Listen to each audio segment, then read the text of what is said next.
Out the microphone and cool. Hello. Hello. Hi. Wow, I wasn't expecting a response. Like, this is exciting. It's like being at the Apollo. Call and response. Yeah, right. You get it. Yeah, I get it. It's an Apollo kind of crowd. All right. I am Sean Clybor, and I am here to introduce my mentee, Adin Doyle. Is mentee even a word? Because I always get that squiggly red line in Microsoft Word whenever I type it. So. You need to put an accent on it, so it's mentee. Oh, mentee? Yeah, and then it looks French, too, which is sophisticated. Yep. Yeah. Well, to some. Speaking of sophistication and charm, no one said charm, but I will. I want to introduce my mentee, Adin Doyle, who is going to be presenting his EP, concept album, 4-song concept album EP, Sleep Rescue Me, Special Eddie, and The Naming Game is the name of the group. No, the album. Well, the album, yes. But then Sleep Rescue. Yes. First, I want to say thank you to the people that are here because they want to be, and the people that have to be here. It won't take that long. So this is the album cover for my EP, Special Eddie and the Naming Game, but I'll get to that later. The main goals of my project, I wanted to create and develop a character through which I could tell a story and build around his life and sort of go through the events of his life, starting from his birth until his death. I wanted to record the songs, obviously, and produce an EP that sounded professional and came with album artwork and liner notes to accompany it, and hopefully to put it on iTunes as well. A lot of people don't really know what a concept album is, so I'm just going to give a brief sort of description. A concept album is a studio album where all musical or lyrical ideas contribute to a single overall theme or unified story. So basically, most albums, the songs don't really go together, they're just random songs thrown together. Concept album, each song is meant to sound or have themes related to the other songs. These are some of the albums that I listen to sort of develop my own idea of a concept album. Most of these have a specific story to them, except for this one over here in the corner, which goes along themes instead, which is one of the ones that I talked about. The actual story of my project, I want it to be based on Forrest Gump because I think it's an interesting story for the birth and death, well, not death, but sort of midlife of a character. It goes through each phase of his life, telling you what's happening, how he's feeling. And so my concept was going to be that the character's name was Special Eddie, which I was originally going to take from Special Ed because the character I originally intended to be like Forrest Gump, where he was a little mentally not all there, per se. But then I decided to name the character, or to make the character more based off of myself and make the story based on parts of my childhood. Other parts sent to a Catholic school, which, as you can see, is not part of my childhood. A lot of the album has to do with youth and innocence and childhood naivety. Sexuality, the character is bisexual. He and the other character get into drugs. There's brief talk of politics, the character's love life, and finally his death on the last song. And the songs themselves, 918 is about the character's birth and his early childhood, and a lot of it is based on my experiences at Sag Harbor Elementary School, where, well, if you listen to the lyrics, I'm not going to go deeply into them now, but if you listen to the lyrics, you can kind of tell sort of what was going on at that school at the time. From 6 to 17 is more fictitious, not as much based on my own life. The character comes out as bisexual. He is bullied a lot. And his friend Kelly, who's another character in the story, becomes addicted to drugs, and they sort of separate eventually, which leads to Texas for a Broken Heart, in which Eddie becomes involved in an abusive relationship where he is the one actually being abused mentally. And there are also in that part of the story, the economy is falling apart and there's politics involved in the song. Deathbed Song is pretty self-explanatory. The character is dying. It's not meant to be a sad song necessarily. It's more meant to be almost uplifting, like telling people, or him telling his family that it's going to be okay, that they can go on without him, that they don't have to be sad. And Memorial is an instrumental piece, which is meant to be sort of like a meditative wake song after his funeral. These are the handwritten lyrics for 918. Just thought it'd be cool to show those. The actual recording. This is the studio owned by Cynthia Daniels. The studio is called Monk Music. There, you can't really see it, but in the corner there is her Grammy, just letting you know. So this is where I recorded most of the EP. I've recorded part of it in the studio at Ross, but this is where most of the magic happened. Over here you've got a vocal booth. There we've got drums, and there's the main mixing board with 3 monitors, Pro Tools 9, and a mixing board. And over here, you can't see it in the photo, but there is a cabinet where we had the amplifiers for bass and guitar recording.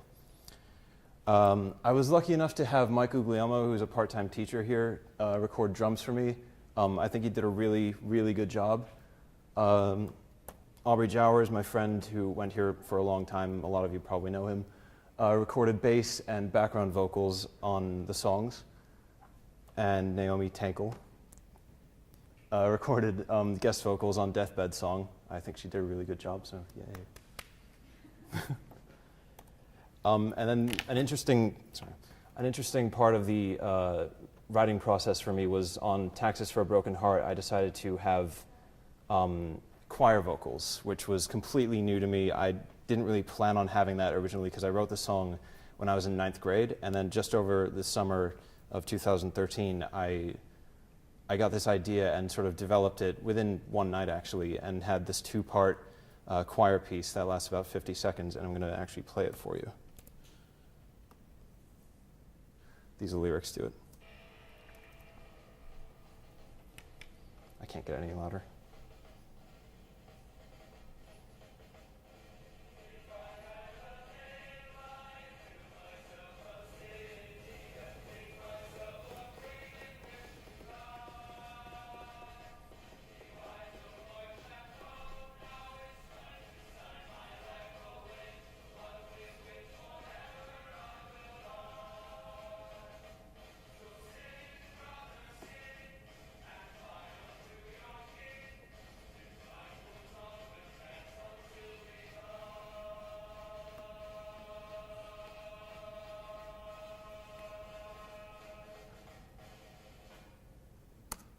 Adam Judd was kind enough to notate the music with me and to have the boys in the high school chorus rehearse and take the time to record it with us. Where am I? Sorry. Now, designing the artwork to go with the album. This is my ultrasound from, I think, 1995, sort of in the early stages. Okay, get it out. Just go. Come on. What I decided was I knew I wanted the artwork to be associated with themes of youth and innocence, so I wanted to, and new life.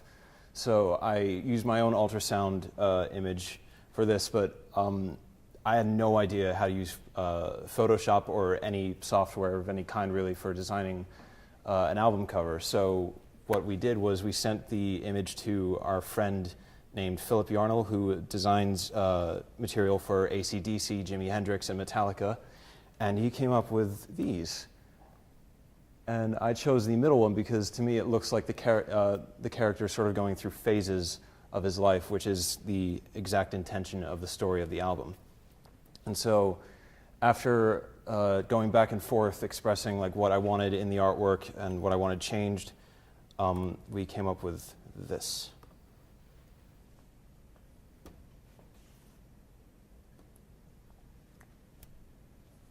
So you got the back cover here. It's a photo I took on my phone. I've got thank you notes and credits and the song and the tracking list. The final album cover. There's a CD itself, and there is a photo of me on my first day of school, which, you know. Then the lyrics are printed on this page over here for all the songs.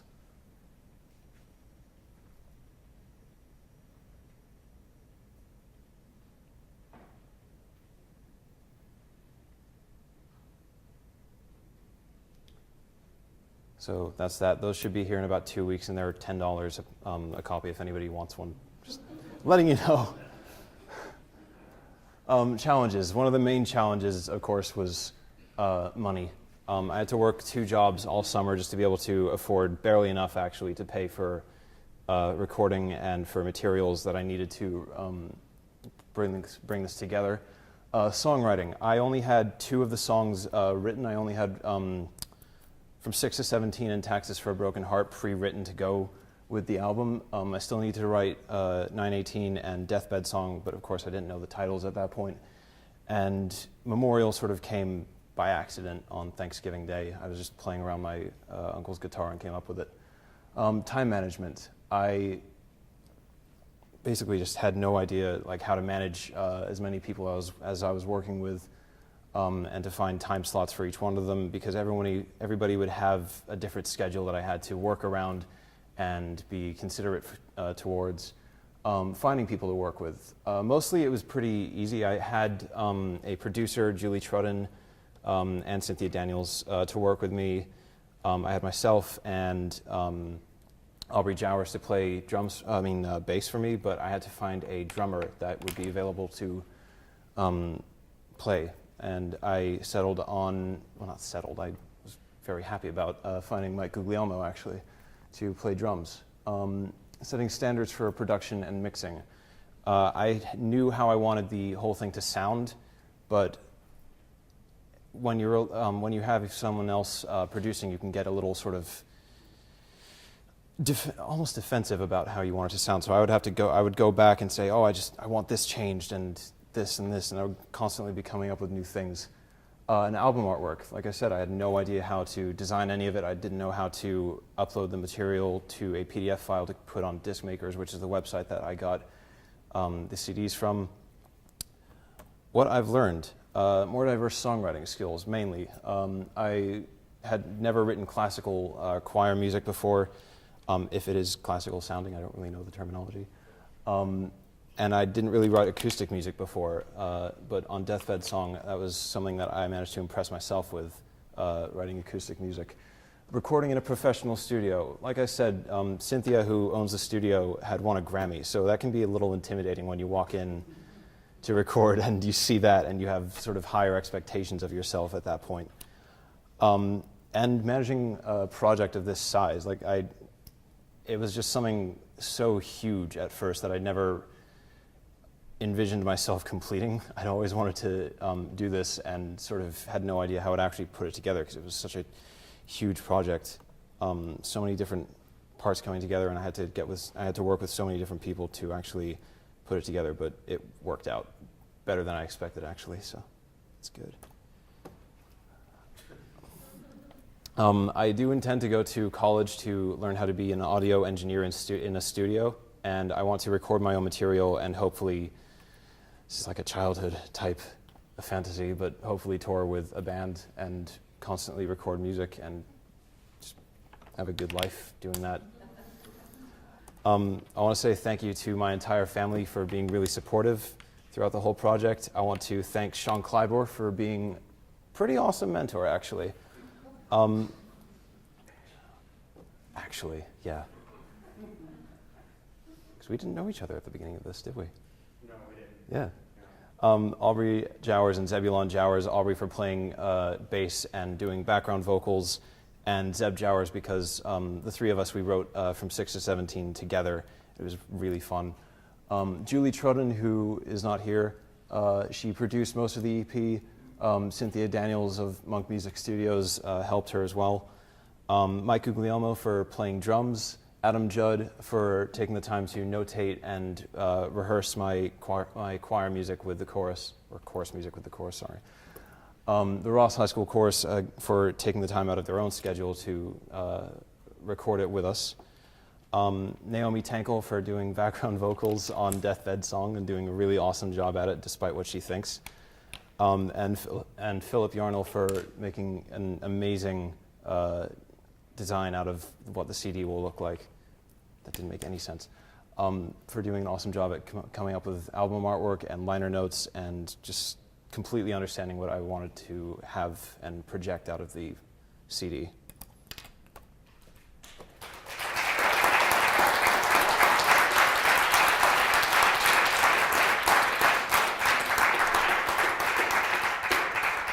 Any questions? you, sir. Great job. Thank you. The album is very awesome. I know.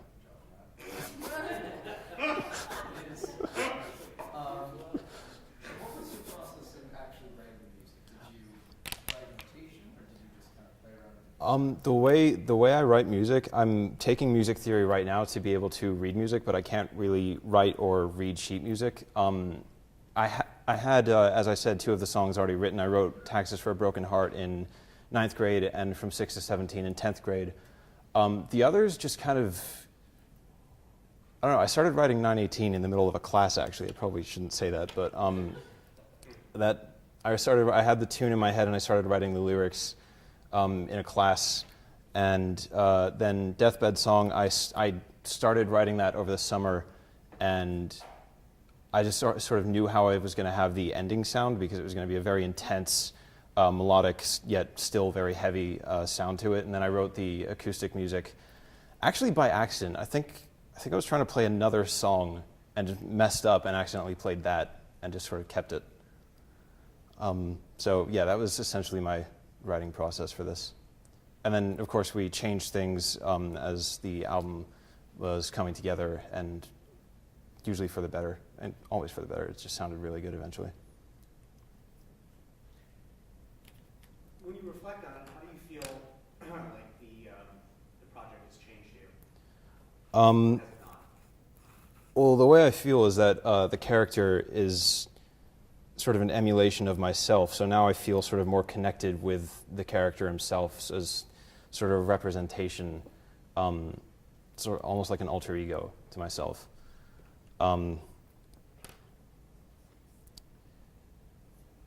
It's made me more professional as a musician, I think, especially in a recording environment.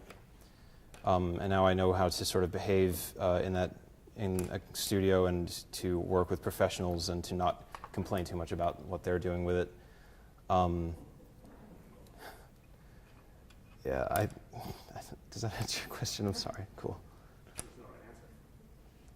Yes. Great job. Thank you. I'm curious, is it on iTunes? I'm- What does that entail to get it on iTunes? I want to put it on iTunes, and I want to put it on Bandcamp as well as making physical copies to distribute. The actual process of putting something on iTunes, basically, if you just have a label name to go with it, then you can put something on iTunes willy-nilly. So I want to put it on iTunes under Monk Music Studios, but I don't know if I will be able to do that. There might be a few things that I want to change before I do that, but as far as my project is concerned, the music is done. But before I put it on iTunes, there are a couple of things that I might just want to tweak a little. Adam, sorry, he was first. Since you created in Special Ed, you created a sort of a semi-autobiographical character. Did it sometimes make it a challenge to think about the project with, a dispassionate way of looking at it? Like, okay, maybe Special Ed shouldn't say that, even if it's something that really happened to you. Actually, if anything, there were things that I added that I probably shouldn't say, that I didn't actually ever say. They're just things that I made up for the character, for his development. There's nothing really in there that I don't think he should say. Like, it's all meant to. I'm sorry, I'm blanking on I was this. just wondering if that made it hard to edit things that you had already thought of. Oh, what, lyric-wise? With your own life. Lyric-wise, no, I didn't really change anything lyric-wise or sound-wise to like that. The only changes that I would make are things where I just look at the lyrics and just be like, this could be a little bit better. Like this, there were just some lyrics that would sound cheesy or too obvious to interpretation. I wanted to leave things open to interpretation at least a little bit. Yes. Nice job, Dave. Really Thank you. Nice job. I enjoyed it. And I enjoyed the music, as you know. I thoroughly enjoyed listening to it tonight Thursday night. You talked a little bit about your future plans. How are you going to go about going to college and learning music? You're going to go hang out on the streets and be, and tough it out that way? Be totally punk rock, right? Yeah.